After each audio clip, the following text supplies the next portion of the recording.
Activists around the world say there has been a rise in reports of domestic abuse during the pandemic. Haley Ott reports on the situation in Russia, where domestic violence has been decriminalized for several years. Margarita Gracheva was 25 in 2017 when her husband dragged her into the woods and chopped off both her hands with an axe. A month before the tragedy, I turned to the police because my husband had taken me to the woods with a knife, she says. I turned to the police. The police did nothing. Gracheva's husband was given a 14-year sentence, mainly due, she says, to the publicity her case received.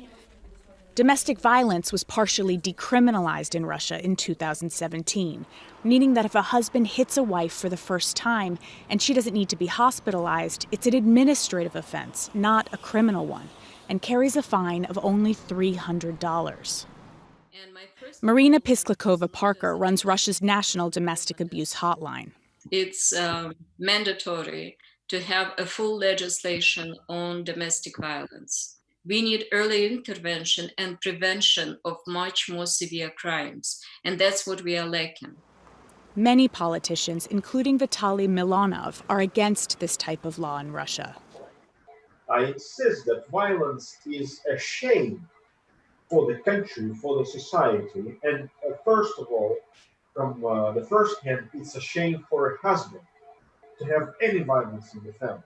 But not a crime? If it's happened for the first time in your life, you shouldn't go to jail. Official Russian police figures claim there's been a decrease in the number of domestic violence calls received during Russia's lockdown.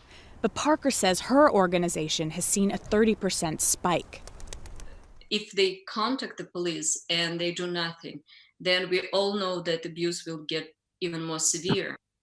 That is why official statistics will go down, but our statistics will go up. And another surge in calls for help is expected as the lockdown eases, when victims finally start to feel like there's a chance to escape. Haley Ott, CBS News, London.